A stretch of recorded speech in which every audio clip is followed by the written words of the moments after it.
Is it happy dog time? Psst. Is it happy dog time? Oh, yeah. Cycle for life. It's been a couple months up here in a hidden secret dungeon in Ohio with snow on the ground and ice everywhere. And this poor Ninja 250 that my buddy George Aiken destroyed. Bad George, look at this. Bent up the old little foot controls, bent the frame. I'm gonna show you that in a second. So what's this video about today? Well, I gotta straighten this frame on this road race bike. I gotta make it nice for my friend, right? He's my buddy, I gotta help him out. So we gotta get his back tire and his front tire totally straightened up, handling good, turning right. You don't wanna put your knee on the ground on the right side and have a totally different handling feel than what you put your knee on the ground on the left side when you're racing. That's no good. So is the bike rideable with a bent frame? You bet. Have I won races with bent frames? Yes, I have. Have I crashed in bent frames? Yes, I have. So it's not the end of the world if you're crabbing a little tiny bit. Don't get excited. It still turns left when you lean left and right when you lean right. But if you want a razor sharp, good handling bike that's consistent on both sides to go out and win a bunch of races with, you want a level frame. And by level, I don't mean level this way. That's not what I'm talking about. I'm talking about level this way, folks. Okay? Let's take a quick little fast conversation about crabbing. Let's talk about what crabbing is, how it happens, and what it does.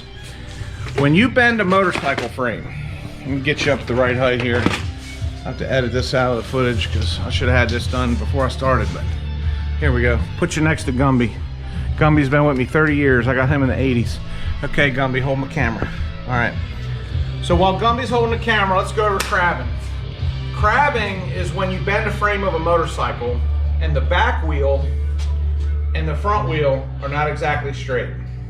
If you bend a frame on a motorcycle and the relationship between the front and the rear tire, when you bend that frame, those wheels go like this. You see that little change I just made with my hand? That's what happens. Now when you're riding, does it continually curve and cause you problems? No, because you just turn the handlebar and steer back the other way. So what is crabbing? Crabbing is when the back wheel's going straight, and it always will, it'll naturally go that way. Then the front tire turns back to stay straight with it, and you go straight down the track. But instead of being perfectly straight in a line like this, you'll go straight down the track when you bend the frame, and then it corrects. And I'm gonna grossly exaggerate this. It's nowhere near this much you can see with the naked eye. I'm illustrating the concept here. You won't see this with the naked eye when you walk up to your bike. But when the back wheel's like this, you bend the frame, or maybe you bend it this way, this angle and this angle. You can bend it a bunch of angles. But let's just say for illustration, you just bend it like that. Now, in order for you to still go straight, the wheel's gonna correct and turn straight this way. And your back wheel and your front wheel are gonna be on two different planes. And you're gonna go down the racetrack in a straight line with a slightly offset line between your front and rear wheel. Have I won races like that? Yes, I have. But is that the best, most consistent handling you can have for all turns at all tracks, left and right, as you go through your season? No, it's not. Okay, guys, how do we know which way the frame is bent and if it's bent at all? How do you measure at home to see if your frame's bent? Well, in the old days, before computer laser alignments, and I'm not knocking GMD CompuTrack and MPH, Doug over there. Doug's a good friend of mine. He does a great job. Hey, if you got a few bucks and you're in the area and you want Doug to straighten your frame, by all means, go for it. I'm not taking away from those guys in any way, shape, or form. As a matter of fact, I'm supporting them. I think they're great. But for me, in an old school way, on an old school type bike, not trying to spend $1 million, I'm doing this for free for a friend. What we're doing is we're gonna string these wheels. We're gonna do the old school string method. Now this string method works on cruisers, dirt bikes, road racers, anything. If you do it on a dirt bike, you gotta watch the knobbies and you gotta find a consistent place on the tire to measure from so that you're not measuring one knobby on one side and not a knobby on the other. But if you're not doing a dirt bike, you're doing a road race bike, it's real easy. You just capture the wheel in one location, okay? So why do we have to capture this? Well, it's easier for me to show you than tell you. So let's capture this rear wheel in one location, and I'll turn the camera back on. What are the component requirements to do an accurate test like this? You gotta have straight wheels. See that buttress of that tire's a little bit off, but the rim's sitting pretty good. If you don't have straight wheels, this isn't gonna work real well, guys. And I spun that rear off camera, it is straight. So now let's lock the position of the rear. How do you lock the position of the rear? Just take a little bit of duct tape, go through a spoke, keep it away from your valve stem. Don't tear your valve stem. Get this wheel to where it's not moving much, and then drag it down on the back with a weight and pull it down. Okay, I can flex that if I want to, but it's pretty secure for the most part. Okay, and that's what you want. You want the back tire to be still. Next step, take you some cheap string, but it's got to be long and straight. You can't use shoelaces tied together with knots in them at the racetrack. I've tried that.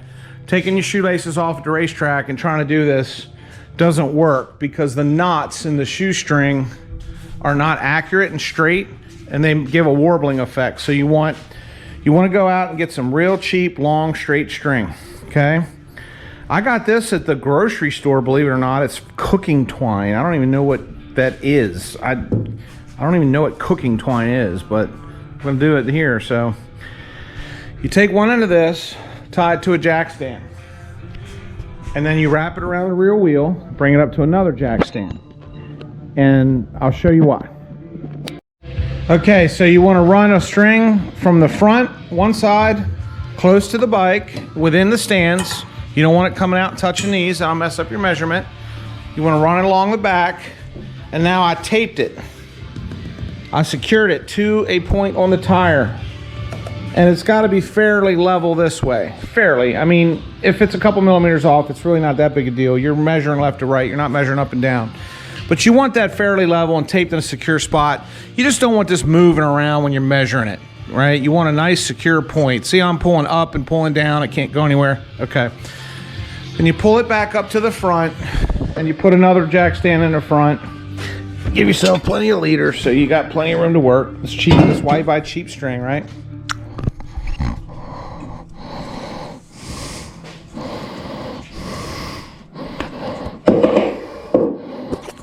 Something I noticed about this new camera, I can't hold it in my mouth as well as I did the other one.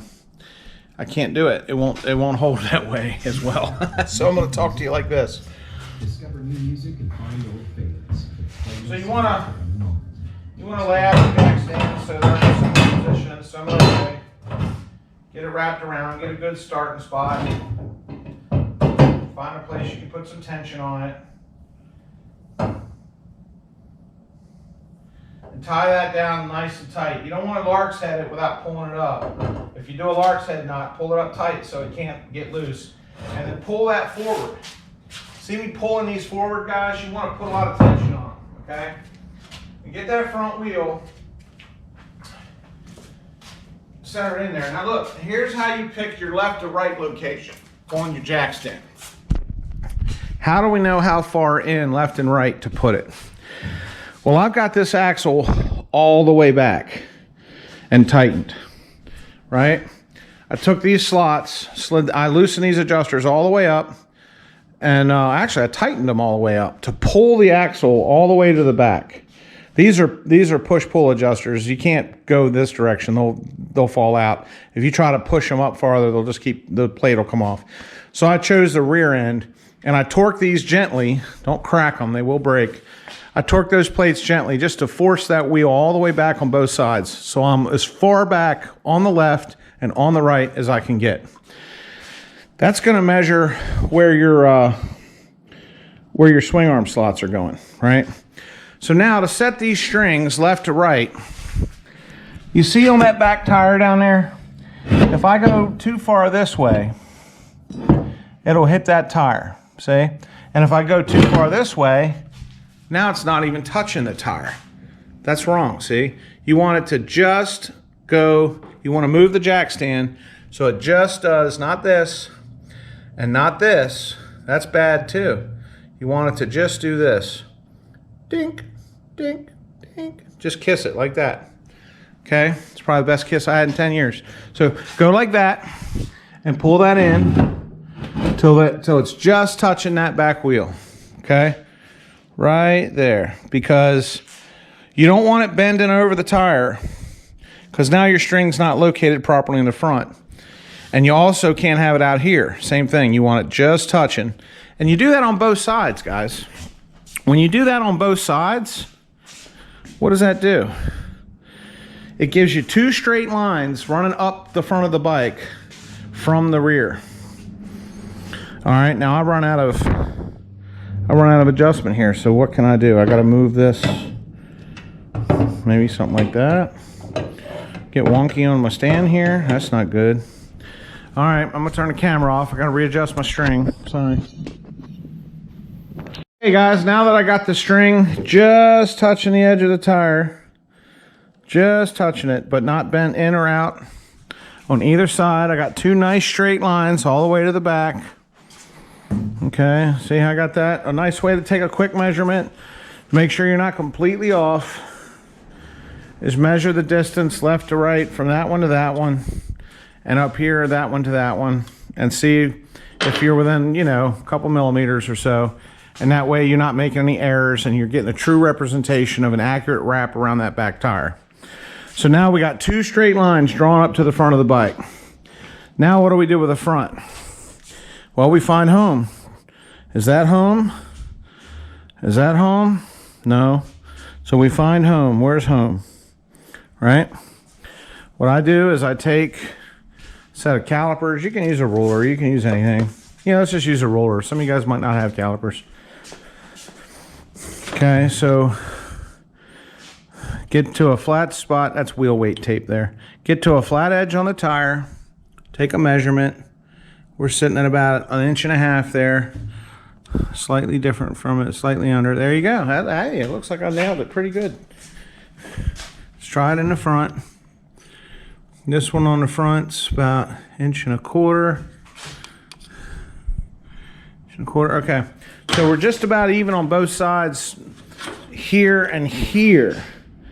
When you measure this distance and this distance on both strings, they're about right, and that means the wheel's not cocked this way. That means the wheel's actually pointing straight. Now let's measure the difference. Looks like I got about 32 millimeters from the edge of that ruler. Get the camera around here. And now there I'm about 32 millimeters. So I double check that. That looks good. Now let's see what we got over here. Oh snap, we're over 40, almost 40. Look at that, 38, 39. Look at that. So what does that tell us? That tells us that although the wheel is straight, it's over that way. It's sitting to the right. What does that mean? That means that the frame is bent and the wheel's crabbing. So the back tire, when George is going down the straight, the front tire is to the right. It's out here a little bit. So I'm gonna modify this frame to get the front wheel in line with the back wheel. How am I gonna do that? Well, the weakest, easiest, most effective place to make a change on this frame would be right here. It's gusseted pretty good from there to there, and it's braced up there. Plus you got the engine bolted in. Those tubes really are not going to move against each other much after this thing's all torqued down. These two, on the other hand, these two, there's not much there until you get all the way back here.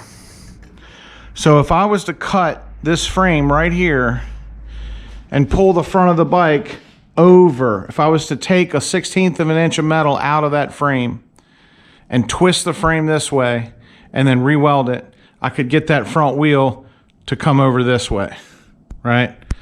And that's what I want to do. I want to cut this frame tube and get the front of the bike moved over and re-weld that back. Does it weaken a frame to re-weld it? Well, it'll weaken it here and here, but it won't weaken it at the weld. Right where I welded it, it'll be stronger than it ever was before, you know? Ah, you can't weld on frames. You weaken them. Ah, you make them fatigue. Okay, buy a frame. Go buy a frame and do it. But if you're going to be crashing them and road racing them and fixing them and straightening them, this is how you do it. All right, guys, I'm going to get to cutting that frame, get my Sawzall out. I'm going to take the thickness of a blade and just slice it right through the frame, get all the paint all around, all knocked off so I can weld it back. Okay.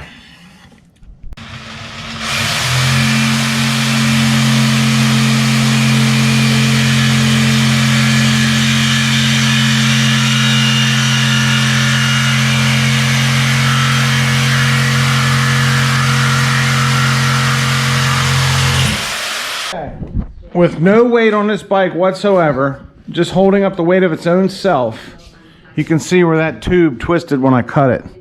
See the stress that it was under already? That's just from where it got crashed and bent. So what I'm going to do is compress this, squeeze this together, line this up, and see if I can bring that wheel over a little bit. Okay, here comes the tedious part. I got that tube pulled back up. I got this strap compressing that frame, squeezing it. See how I just did that? I'm squeezing that in. I got that lined up pretty good. And now I'm going to remeasure, see what I got. Why? Because we took the whole front and did that with it. See my hand? Took the whole front of the bike and went a little bit. So now this is going to be off. So let's check our measurement here. See what we got. Oh, this girl on the radio's got to go. Sorry, honey, I can't handle you no more. Okay, so we are at 30. Oh, got out of control there. Got it bent. Here, see. We're sitting right around 31 or so there. Moved a little bit. This stands in my way. Okay, let's see where we're at up here. We're about 29. So we're going to do this. Just a little tickler. Boop. All right. Let's try what we got. Okay. Where are we at? Sitting right around 31, a good 31 to maybe 32. This one up here, yep, we're coming up on 31, 32. Okay, so we're within a millimeter on our left to right. And we're about 31, 32 on the right side. Let's see where we are on the left side. Hopefully we're within 32, 33. I'd let that go. That's close enough for me. But if we're still out there, oh no, we're still out there. We're still sitting at about 34. Yeah. Did I move this? Oh, yeah, that string moved a little bit. Look at that. See? Reconnect my measurement. Right there. Right there. Okay. See where we're at. Gotta watch bumping your strings around, guys. Oh, look, there we are. We're right about 3 centimeters now.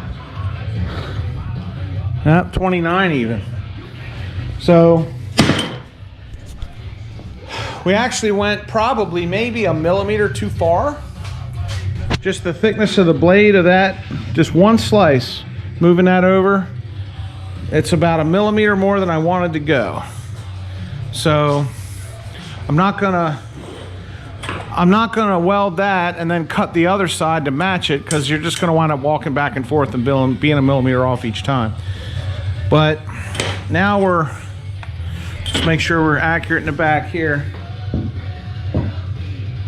Yeah, we're sitting really good there. So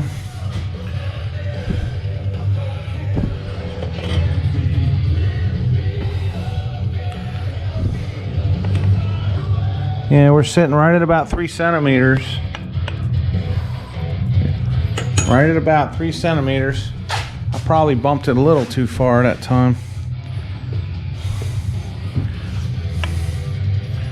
That's right at 32. Where are we at back here? Yeah, 31, 32. So over here, if I got an extra millimeter on the front, I should have a less of a millimeter on the front this time on the other side. So right now we're at 29. Back here we're, yeah, right at all, just about 30. Look at that, boom. So I'm calling it good, guys. I'm calling that within a millimeter, and I'm thinking I put the cut in exactly the right place and bent the frame exactly the right amount. I'm gonna weld that frame right back where it sits. And this is no big deal. I'm not gonna show you all that on the camera. You guys can watch welding videos if you want, but I'm just gonna take all the paint off of that, weld it back, and be done. Just splint weld it. Just splint weld it with a MIG machine. Doesn't have to be any fancier than that. If George wants it any prettier than that, he can buy a new frame. But for what we're doing now, when he goes down the track, The center of the back tire lines up with the center of the shock, lines up with the chalk line on the front tire. Now he's within spec. Now he's going to turn the same to the left as it does to the right. We're going to get some good, consistent handling. All right, guys. Thanks for joining Cycle for Life today. Gumby says, peace out.